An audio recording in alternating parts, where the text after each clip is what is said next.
सुशांत सिंह राजपूत की हत्या के बाद कई चीजें बाहर निकल के आई हैं। कुछ मैंने इंटरव्यूज पढ़े हैं, कुछ डायरेक्टली भी बात की है। तो उनके पिताजी का कहना है कि वो फिल्म इंडस्ट्री में हो रही टेंशन के करके बहुत ज्यादा परेशान थे। अभिषेक कपूर जिन्होंने उन्हें लॉन्च किया, उनके साथ हाल ही में एक फिल्म की है केदारनाथ। उनका कहना है कि it was a systematic dismantling of a fragile mind. Ankita जो उनकी लॉन्ग टर्म पार्टनर रह चुकी है, उनका कहना है कि वो सामाजिक रूप से की गई अपमान और बेइज्जती नहीं सहन कर पाया।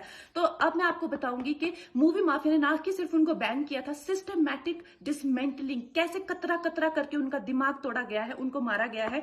तो ब्लाइंड आइटम आप इसलिए लिखते हैं क्योंकि आप जब झूठ लिखना होता है, आप को के अगेंस्ट कोई लीगल एक्शन नहीं लिया सकता, क्योंकि आपका तो नाम ही नहीं लिखा, मगर उसकी जो डिस्क्रिप्शन होती है, जैसे मेरे बारे में लिखा जाएगा कि जिस लड़की के घुंघराले बाल हैं, जिसको नेशनल अवार्ड मिला हुआ है, साइकोटिक है, इस तरह से, जो कि मनाली से, डिस्क्रिप्शन पूरी दी जाएगी मगर नाम नहीं लिखा जाएगा।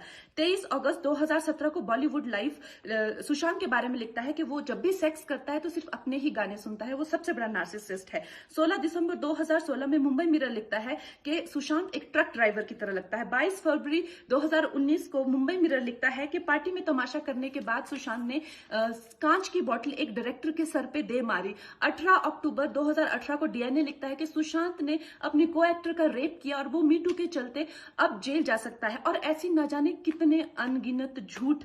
और ये जो बुद्धिजीवी जर्नलिस्ट हैं, ये जो चील कौए गिद्ध हैं, जो मूवी माफिया के पाले हुए हैं, ये इसको मेंटल इमोशनल साइकोलॉजिकल लिंचिंग को जर्नलिज्म कहते हैं। मेरे बारे में आज तक जो भी कहा गया मैंने कुछ नहीं कहा, लेकिन जब एक स्वतंत्रता सेनानी के खिलाफ गंदगी लिखी गई, मैंने उस जर्नलिस्ट को कॉन्फ्रंट किया। आपको पता है, उसी रात 4 सीनियर जर्नलिस्ट ने मेरे खिलाफ एक गिल्ड बनाई। ऐलान किया गया कि इसकी फिल्म को बैन किया जाए, फ्लॉप किया जाए।